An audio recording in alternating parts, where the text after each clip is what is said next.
of the ministry building.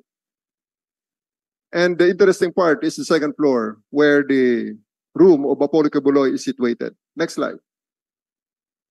The room of Apollo's bedroom is in the second floor, and you see the doors passing through both sides and always beside a woman's room, also with various entrances and exits. Can you click Apollo's bedroom? If you look at Apollo's bedroom, it's new. The bed cover is newly placed, because if that's an old bed cover, the creases would have straightened out already. Bago lang yan, sir. Kasi kung matagal yan, sir, wala na yung lukot na yan. Because of pag bumababa yan eh. And then yung mga upuan yan, we are not allowed to search underneath. We are not allowed to search within. That's the bedroom of Apollo Kibuloy. Back, please.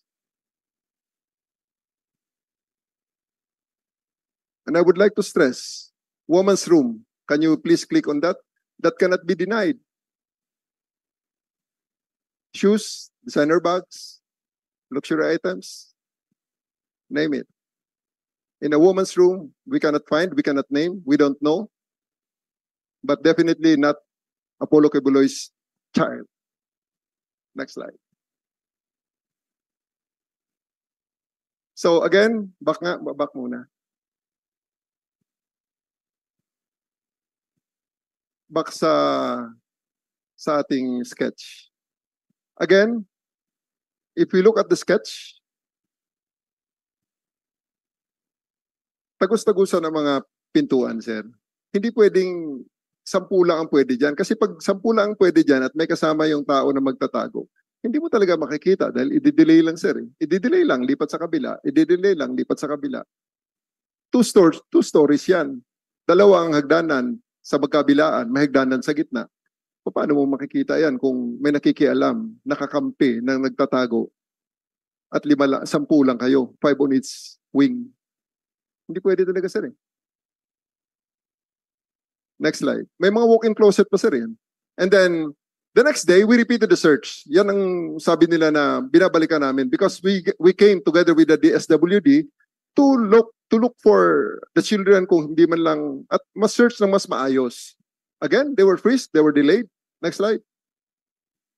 And we thought that they will be giving us free access and merong mga rooms na hindi pwedeng mabuksan dahil sabi nila restricted room daw on the second floor. But eventually, after minutes of delay, pinabuksan din nila, isang pulis lang ang pumasok. Ano tinatago nila kung wala naman si Apollo Kibuloy dyan? Next slide, please. Click on the video, please. Ganun uli, sir. May mga babae uli na mga nakamaskara. Pero 3 sa kanila ang hinahanap namin, 3 of the accused are women. Hindi namin matingnan ang mga mukha ng mga yan. Stop. Next slide. Pwede malaman sa inyo, bakit nakamask yung mga babae doon? Di ba tayo galit na galit tayo sa mga pulis na nakamask because they're very intimidating? Bakit yung mga babae doon sa loob nakamask?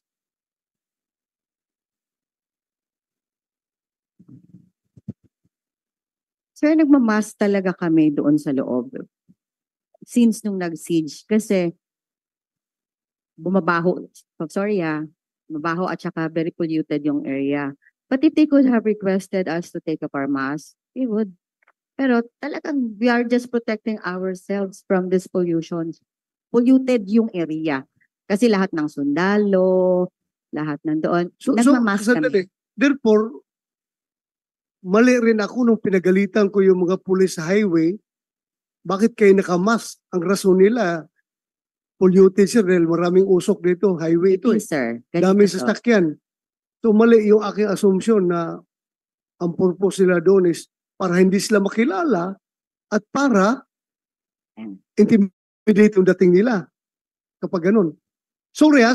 Okay lang, I'm just sir. trying to Okay be, lang po. I'm just trying to Sir, be ganito. rational here. It's okay. I'm just trying to be fair here. So, Yes. kaya kita tinanong bakit Opo. nakamas sila doon sa loob. Sir, us, KOJC, missionaries, women at that, And with all these policemen surrounding us, nagpipicture, nagbi-video, parang nakahubad kang maglakad. Kasi ganun sila. Tingnan mo, may mga video kami, gumaganon sila, ginudulit ilahang mga kamera sa mga nawong. Sir, as missionaries, may kultura po kami. Hindi po nag-expose ng aming mga katawan indecently. And here comes lahat ng mga pulis nakaaligid. Kaya to protect ourselves also, aside sa, ako mismo sir, mabaho talaga pag lumalabas. Sorry ha, mabaho na talaga ang compound, umaalingasaw dahil 3 araw, walay mga laba, walay mga ligo. So magmas jud ko kay perti jud sir kabaho. At the same time, dili jud kamo, jud pod na ana, hindi kami nasanay ma-expose sa mga tao na gano'n. Pero ako sorry to say, yung 10 babae na kinapkapan doon kanina, mukhang malinis naman yun. Mukhang mga disente mo, mukhang galing katitipan yun, bagong ligo na naka-uniforme. Hindi naman siguro mabaho yun. Mga babae rin yun eh. Very stricto rin yan sa sanitation, hygiene ang sanitation nila. But anyway, I'm considering your explanation. Thank you. Please continue. Thank you, sir. I would like to emphasize the last sentence. No minors were already found by the DSWD in the room where they were in the previous day. Kung nasaan ang mga bata na yun, sir, sila na lang nakakaalam. Ba't nila itinatago sa DSWD? Batang babae. Next slide, please. Other incidents and observations that we have seen so far. Negotiations, may mga nagreklamo sa amin. Isang nagreklamo is may parent na gustong makuha ang kanilang mga anak. Ang kanilang anak pala, sir. Naibalik na yan, sir, sa Leyte. Nakabalik na yan. Next slide, please. Despite all may isang anak naman, tinawag ang kanyang nanay. At the end of the day, bumalik din ang nanay dahil free choice niya naman yun. Pero yun, at least nakausap ng kanyang anak. Dahil hindi nga niya nakausap ang anak niya from North Cotabato. Next slide. Ito sir, nakauwi na ito. Sa Leyte, nabawi nila. For so long, hinahanap nilang anak nila na yan. Next slide. There is another incident that the KOJC used minors to pakiclick ng video natin. Mahaba yan, sir. Ipakita ko na lang sa inyo ang unahan lang. Yan on the first day, sir, ginamit nila sa frontline mga bata para prevent ang pulis na pumasok. Despite the fact na supposedly, sabi ni Atty. Torion, ay voluntary na inopen nila ang gate. But with reservation, sabi nila. Pero pagpasok namin, yan, mga bata ang iniharap sa amin para kami ay pigilan. Sandali. Bakit umiiyak yung mga bata? Sila ang ginagamit, sir, sila ang ginagamit na human shield ng mga KOJC. They should not been there in the first place. Ko lang. Sinaktan ba ninyo yung mga bata? Wala kami sinasaktan dyan, sir. Dadaan lang kami dyan. Sila yung mga... Next slide, please. May kasunod na intervention dyan, sir. The next intervention there is called the DSWD, which again, conducted counseling to these minors, coordinated by our WCPD and supervised again by the KOJC. Walang pulis yun, sir. Sila lahat, all on their terms. Everything that we do on their terms. Next slide, please. Sandali. Hold mo na. Balik. DSWD. I-confirm mga tao nyo yan, yung naka-pula, na may DSWD sa likod? Yes, Mr. Chair. Those were the social workers from the DSWD. Pwede malaman bakit sila nakamas? During that time, Mr. Chair, the situation was really full of tension. And of course, no, the sweat and in the area. Kaya na for safety po and well-being ng mga social workers, nagmamas din po sila. So, it validates the explanation of KOGC na mabaho daw ang area dahil madumi, Gipaningot tanan paningot, pinapawisan, Opo. at medyo hindi na maganda yung amoy. Yes po. I'm just trying to get the validation from you because you are not KOGC member. You are from DSWD. Yes, Mr. Chair. So it gives, your statement gives credence to the statement of QGC. Yes, Mr. Chair. Oh, kasi kayo, hindi mo kayo QGC, di ba? You are this WD. And yet, you cover your mouth. Nagmask kayo. Yes, That's Mr. why I'm asking you, bakit? So, ang sagot mo is, medyo, To protect them also because they are engaging in different people and medyo ano na po doon, yung iba na po yung amoy. iba ang amoy. Yung pinagpapawisan po lahat. Thank you. Mr. Continue. Chair, Thank you, sir. Yes, sandali. may I pose a short question only to the chair?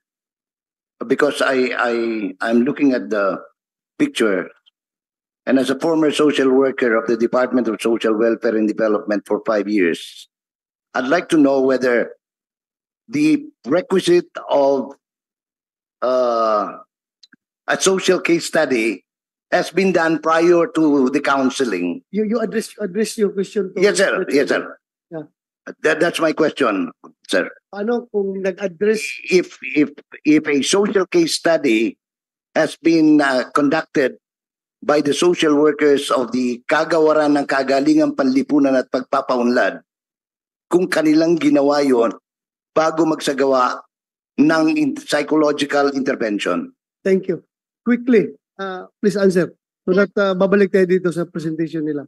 Yes, indeed, Mr. Chair, there are case summary reports prepared by the social worker before they conduct the psychosocial intervention. We confirm So that. you answer in the affirmative. Yes, correct. Mr. Chair, correct. Okay, thank you. Please continue. Thank you, sir. Next slide, please. Now, here's the cathedral. Ayaw kami papasukin dito before.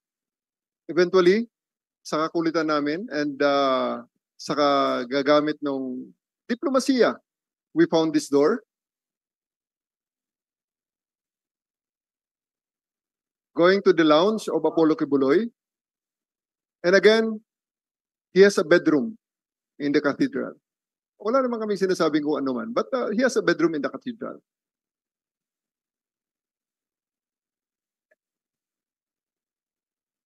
Yes, napasok ko yan Next slide. kanina. Next slide, please.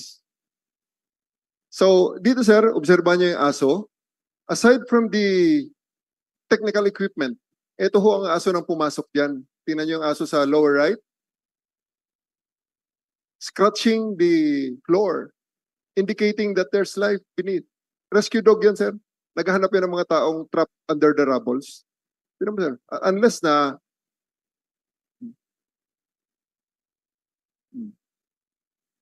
indicator yun, sir, ng positive.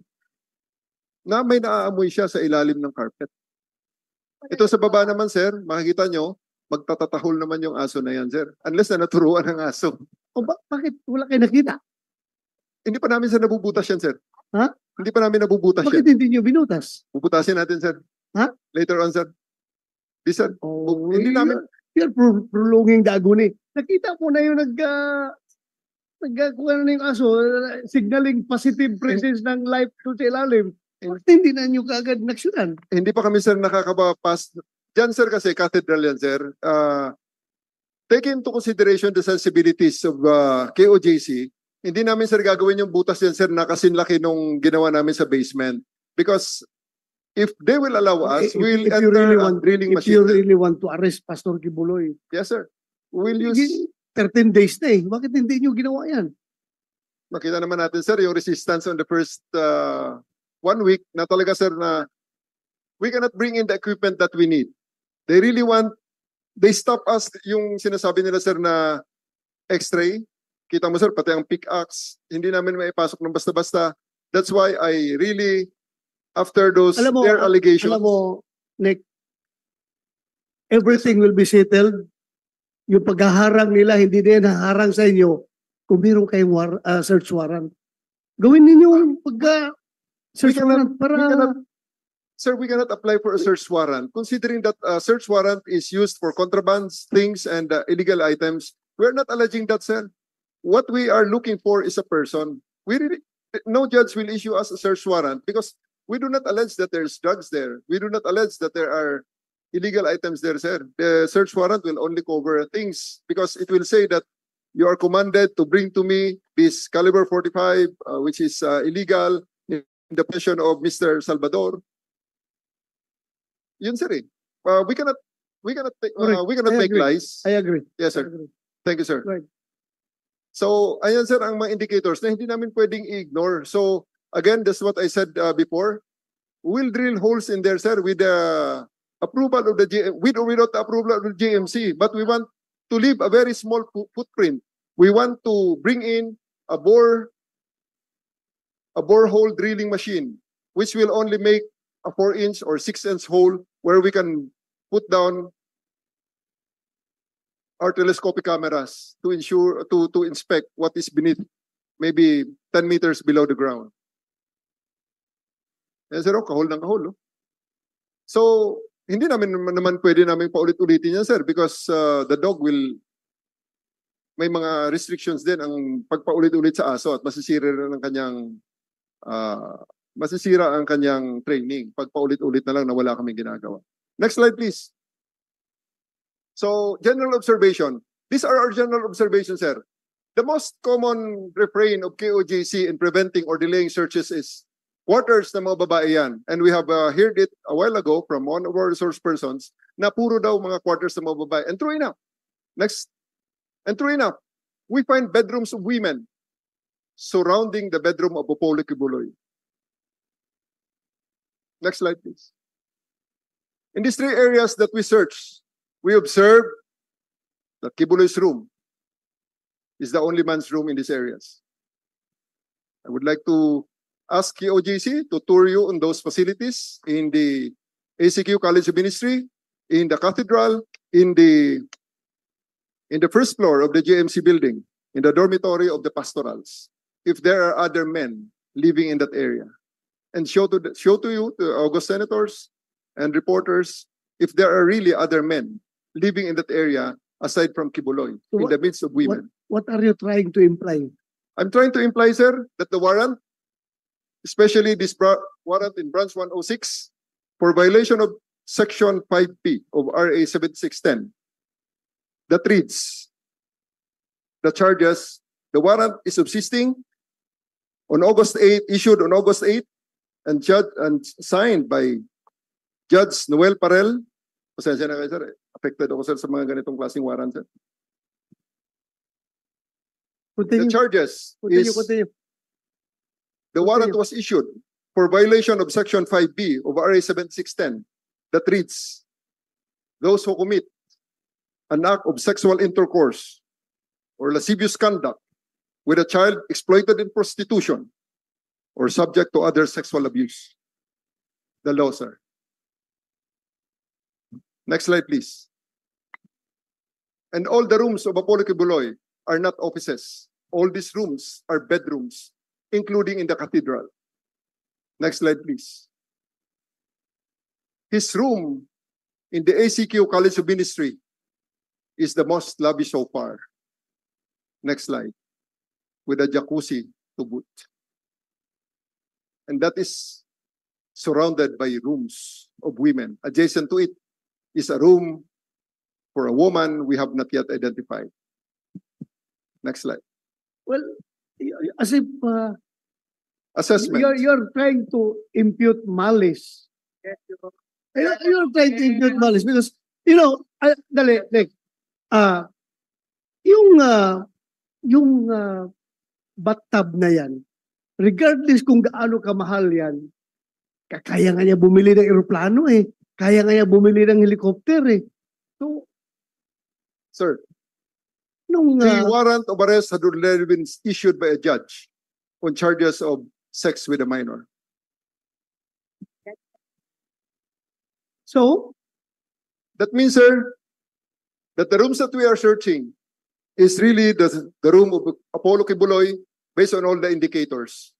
Kaya lang, sir, tagus-tagusan ng mga kwarto, tagus-tagusan ng mga pinto. Kailangan namin, sir, search on our own terms, But not on the terms of... you agree with me COJC. that all you are saying are all theories.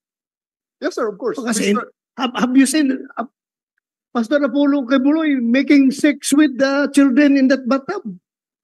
We are not saying... Wala naman, di ba? We are not saying it, sir. It's in the warrant. Because you are trying to impute malice in your statements. No, sir. I'm not imputing malice. I'm just Well, reading what is in the... I was not born yesterday. The way you deliver your statement is trying to impute malice. What I'm saying, sir, is that the evidence that we see is supporting the warrant of arrest for sex with a child, sir. Okay, you are free to make your own assessment. But I am also free to, as the chairman of this committee, Yes, sir, of course. that's what I observe from you. You're trying to impute malice on the subject without with the absence of actual sex happening in that bathtub. Huh? I think the Oh, actual sex happening, sir, was already discussed and already studied by the judge. ay, That's why he asked for so, he issued hindi a po sa warrant. dyan nangyayari. No, sir. Okay. Oh, We're not implying hindi that nangyayari dyan. it's from the bathtub, sir. What I'm saying, sir, I'm not lawyering for Pastor Kibuloy. I am just trying to, based on what you are saying, I'm just trying to. what I'm saying, sir, is that back, please. Previous slides, please. Previous slide. Ito, sir, ang observations lang naman. Okay, observations. Previous You are free to make your own observations. The Go most ahead. common refrain is the use of women. Okay. Which nakita namin, sir, 99% of people tailing us. Kita mo, sir, yung sa kanina yung diwata. Si Mr. Darwin Salcedo lang halos ang lalaki. Babae lahat na sa paligid niya. Di ba, sir? Iyon ang mga warriors nila, sir. True enough, we Point find... of order, Your Honor. Point of order. Yeah, go ahead. It seems What's your that point of the order? presentation of the General, Your Honor, is being used really not to present facts of what happened, but to present his view of Pastor Apollo Kibuloy in order to malign him, Correct. in order to make him look bad to the people without even presenting a single evidence.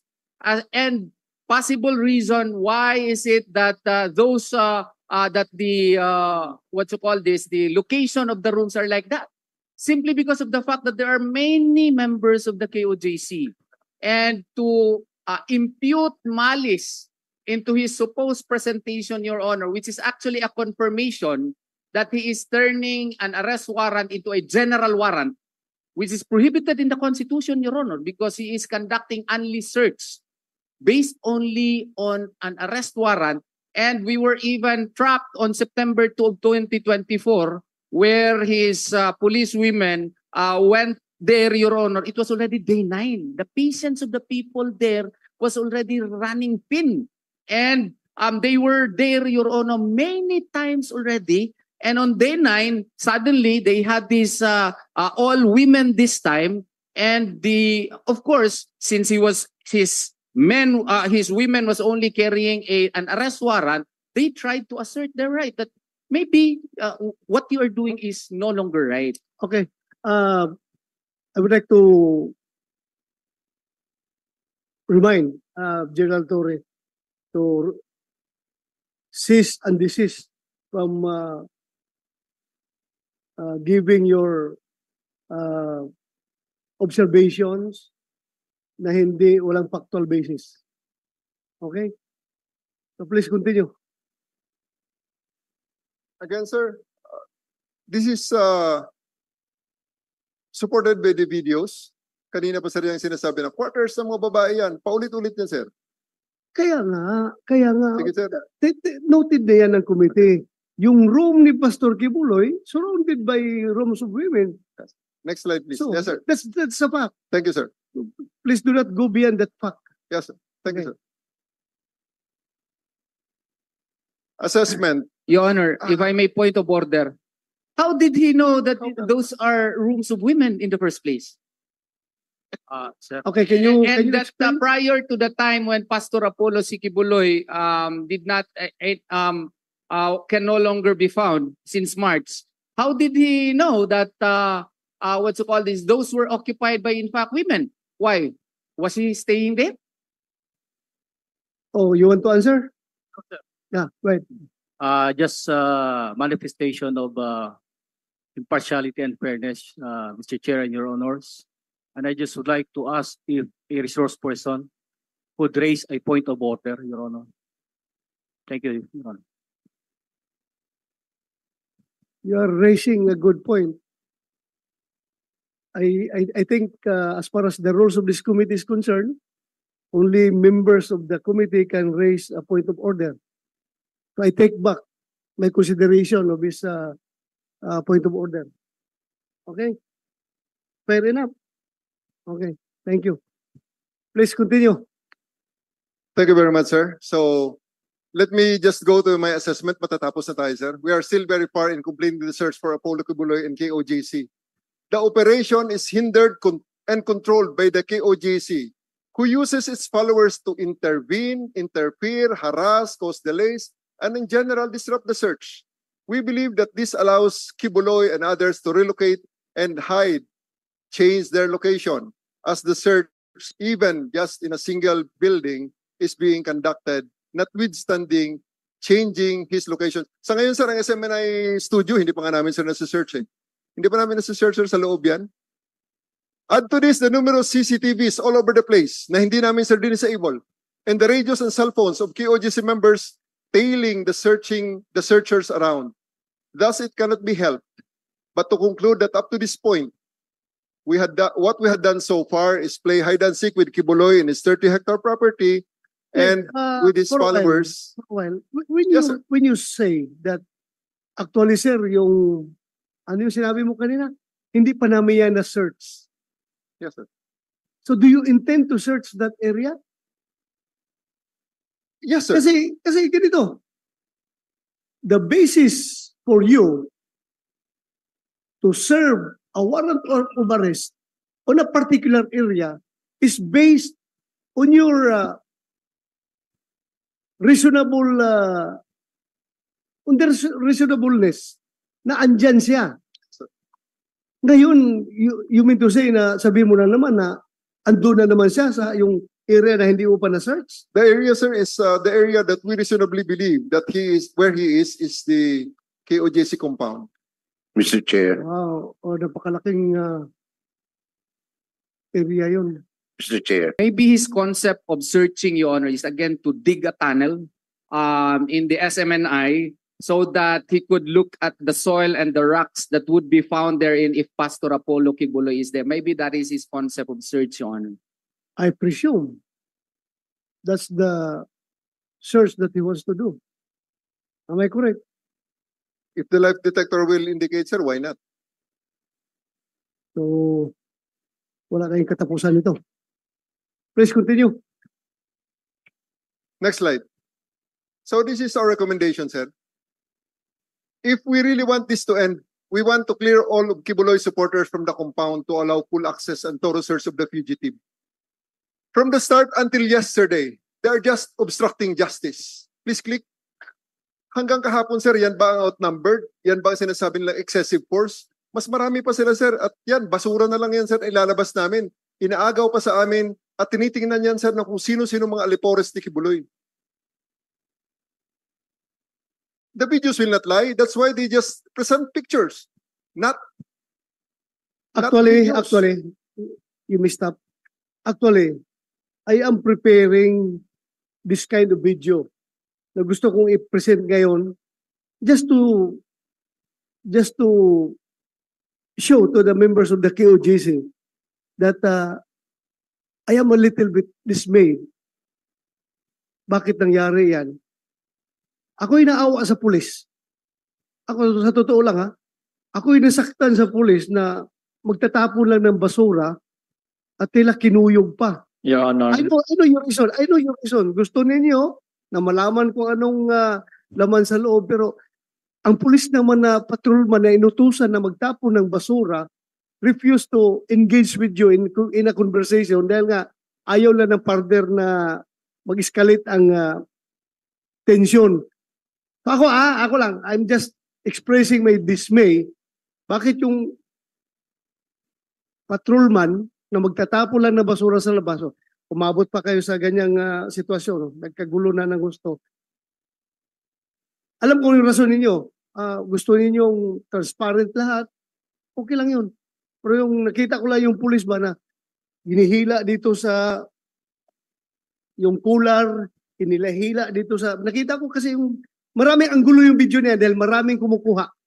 May nakita ako na anggulo na talagang hinihila yung pulis dito sa leeg, sa cooler, hinihila dito sa braso. In fact, ang dala-dala lang naman niya is basura para itapon sa labas. So yun lang. Actually, I am preparing that video. Gusto ko ipakita sa inyo. Yes. Your Honor. Makita ko lang sa inyo na yun, I feel dismayed by that incident.